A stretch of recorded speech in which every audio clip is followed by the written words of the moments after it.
crusade to save the manatee, Monday at 3. Publish or perish, an old adage that college professors are pretty familiar with. But does it apply to black professors as well? Well, that's one of the questions we'll ask our guest, Professor Alex Lane, medical autonomist from Chicago. Dr. Lane matriculated at Johnson C. Smith University, graduating with a Bachelor's of Science. He earned his master's at the University of Illinois and also received his PhD from the University of Illinois Medical Center. Stay with us for this edition of Black Focus.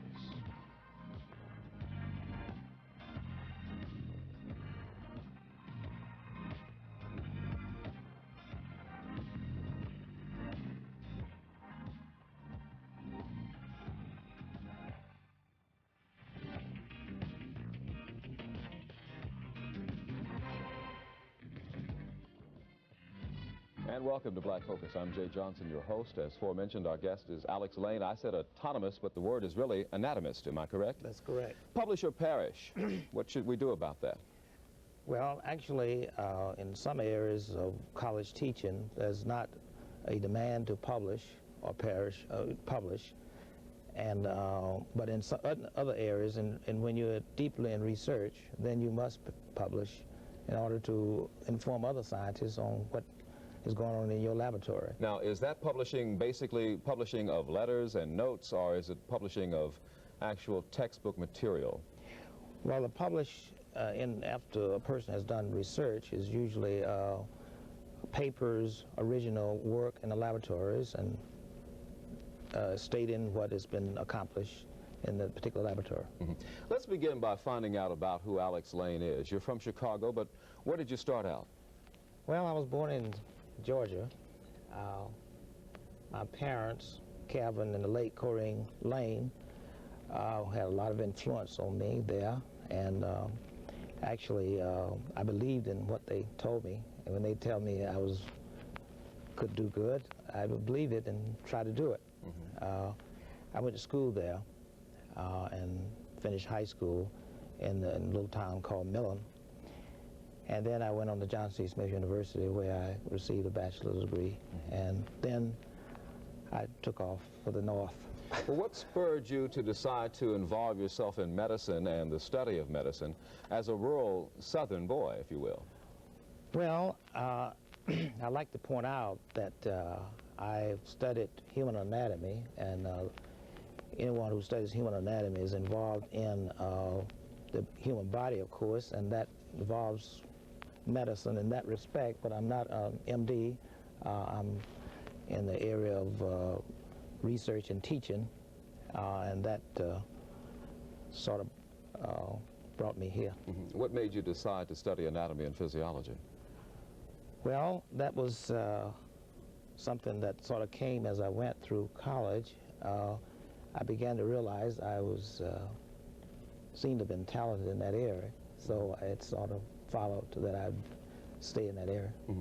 One of the problems that I have learned from talking to you, Alex, is that you feel that there are not enough black authors of textbooks, and I happen to know that you have one. It's called Functional Anatomy, or Human Anatomy, the Regional Approach. What does this book entail?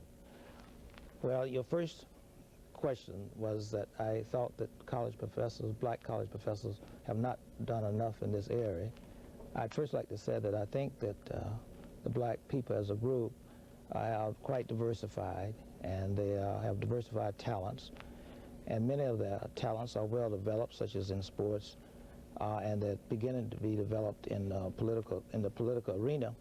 And I think that we all have something to offer, and I think that in my case, I'm interested in developing college textbooks, especially in my field. Is that something that has been done in the past a lot, or is it something that's been overlooked? Well, from all indications that I've noticed and observed around the country, there have not been that many black professors who have written college textbooks, but I think that's an area that we need to develop. What about graphics on books? For instance, the one that we're looking at now of the human kidney. Is there much need for this kind of book for black students? Is there a pride, an element of pride that causes black students to want to read black authors of textbooks?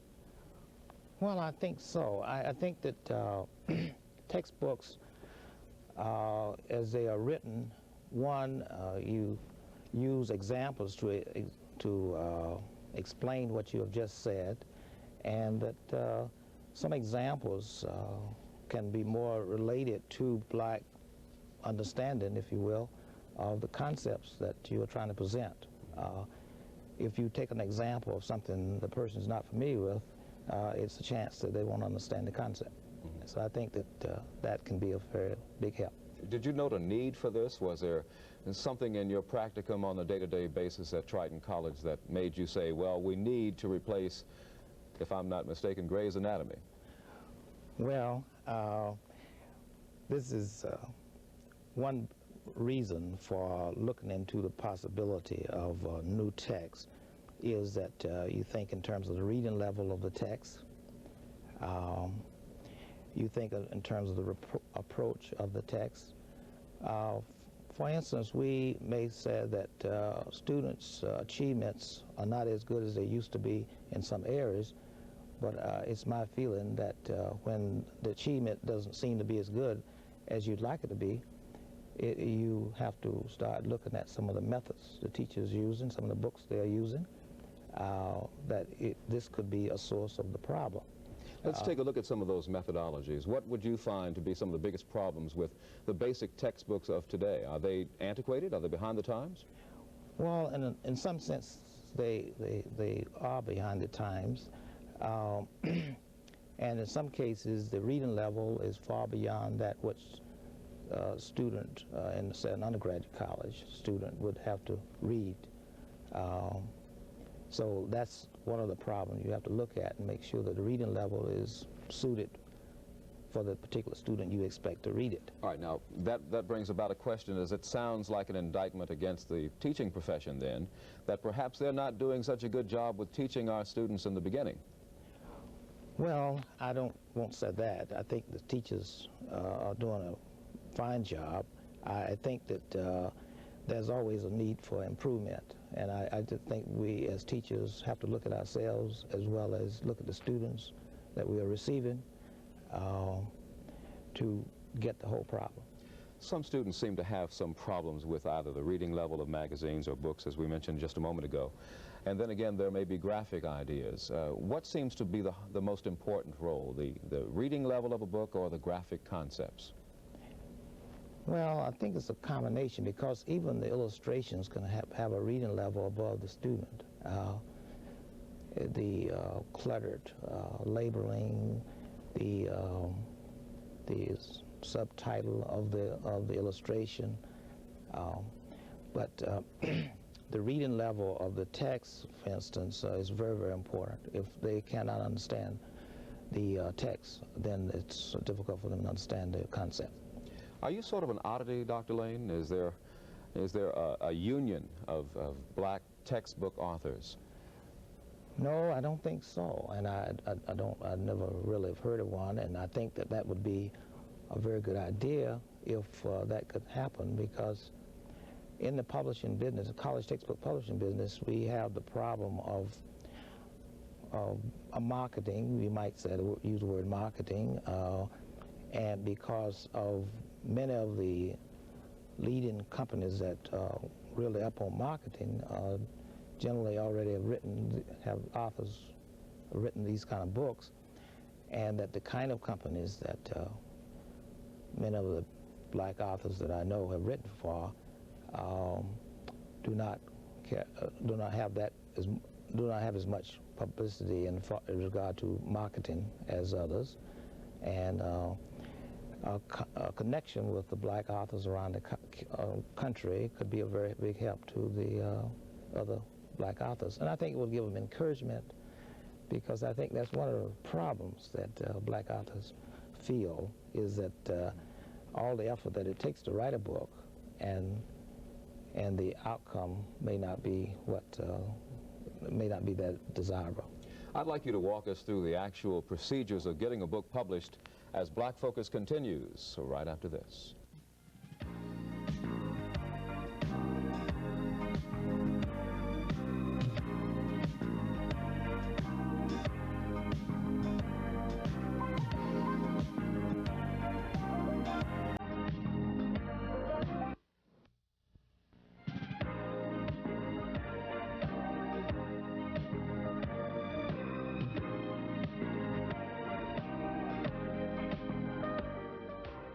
And welcome back to Black Focus. Jay Johnson here, your host, and our guest is Professor Alex Lane from Triton College in Chicago, Illinois.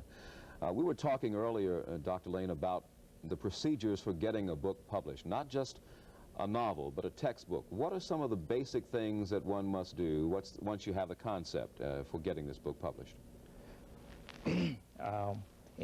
First thing you need to do is write at least one chapter of the book the way you think it should be. And when you get this one chapter written, sometimes you field test it, especially with your own students, to see how they are receiving it and see how they understand it. And then you might call in, you may present it to publishers around the country and see if they, from their research with other instructors, see if this might be of value to the academic community.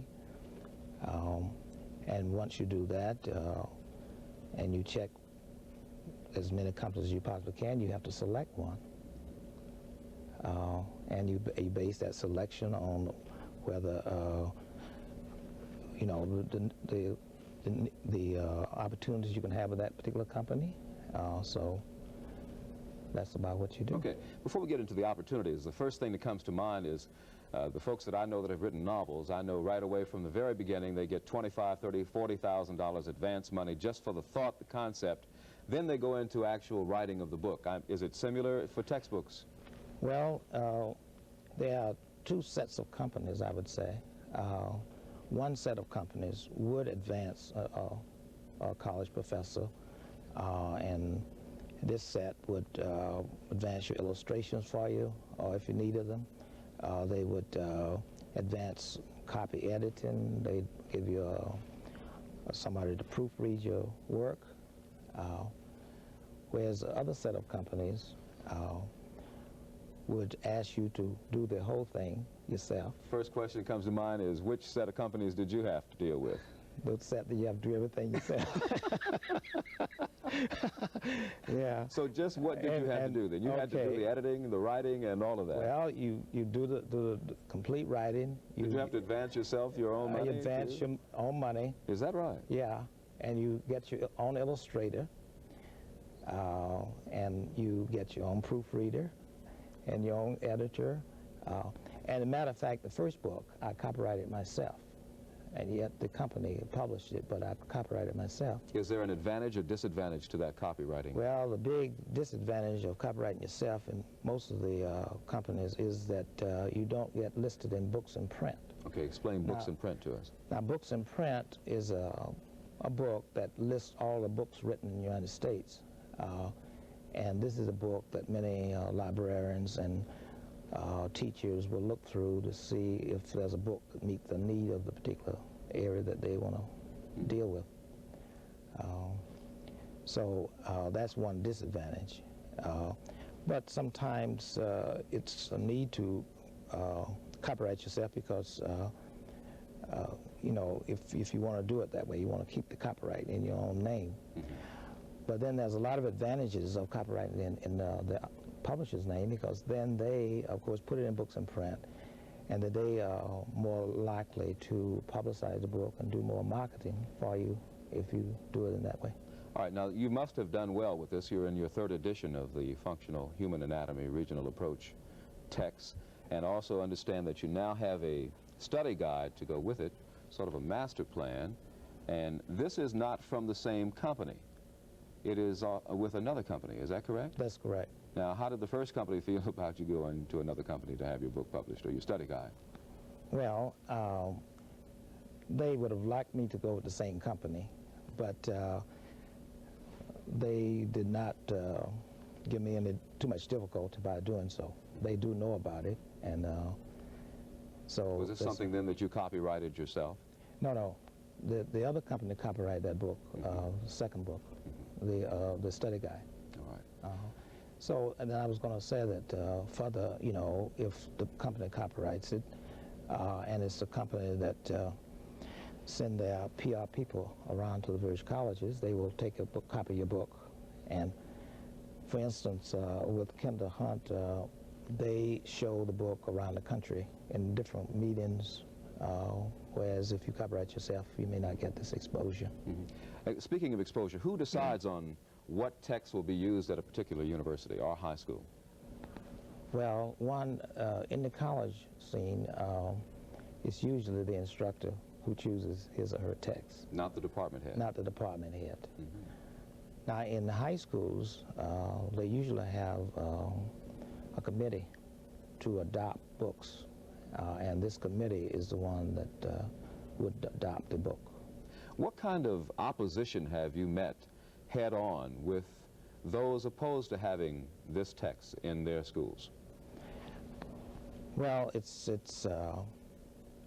you can't know the kind of opposition that one would exhibit. It's not overt and things like that. And there have been a lot of places where it's been favorably accepted. So it's difficult to say if it was presented to schools around the country, or if there'd be a lot of opposition. You can't say that. You have an awful lot of credibility and a lot of credits to your name. You teach or have taught, and I can't think of what you call what you taught at Rush Presbyterian in Illinois. Explain us some of your credentials. Well, at Rush, I was teaching anatomy to medical students. At Triton, for instance, I teach the health fields, nursing and other allied health fields. And at Ravenswood Hospital, I give lectures to x-ray people. And into Chicago National College of Naturopathy, I'm a consultant, and I sometimes teach anatomy there. I've set up anatomy programs for them. And then also, I'm involved in doing some computer lessons on the Apple computer. On that point, we want to take a break, and what I want to find out is word processing entering literary sciences as Black Focus continues after this.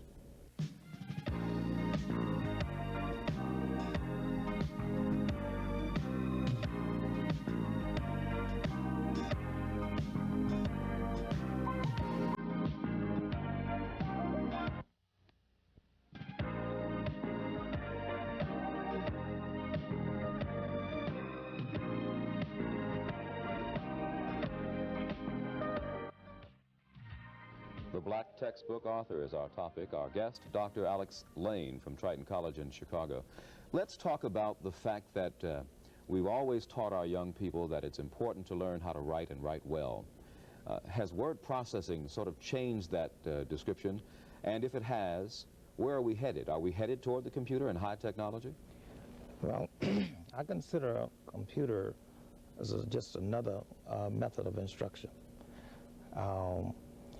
This method requires, of course, students spell things correctly, which I think is a good idea. And it gives them a little different approach to learning the same thing. And sometimes they find it quite entertaining to be able to answer questions and get immediate response, know if they got it correct or not. So it's another method of instruction, and as I mentioned earlier, I was involved in developing some computer lessons, and this gives you an opportunity to expand your methods of instruction and fix it in such a way that the student can kind of spread out and do a different approach to the same thing. Now this requires a programmer and a designer, which the author is usually the designer. You really learn a lot about, first, how a student learns. Students learn in different patterns, and you try to meet those particular patterns as best you can. And this, in the computer programming and designing, you use graphics in the Apple computer, and you can better demonstrate what you're doing. Mm-hmm. Are you saying to me that it's a possibility that in 5, 10 years from now, this textbook may be out of play and absolutely passé, and the fact that we may be just using computers? No, I don't think so. I think that the textbooks will still be in, but I think they're going to have to take a little different approach. I think that because of television and other media and this type and computers, I think we're all going to have to update our textbooks to modernize them, if you will, so that they can meet the needs of the student. Now, what I'm saying here is this, that on television and other kinds of media like this, students get immediate, they can be told very quickly whether they're correct or not. It's very clear to them, it's explicit, and textbooks have to do the same thing. They have to be very explicit. The writer has to be very careful about the words he or she chooses to explain it very carefully. Otherwise, and you can't drag it out like you used to. You just have to come right to the point and say what you're trying to say, and the student gets it, and that's it. Okay. Black Focus continues right after this.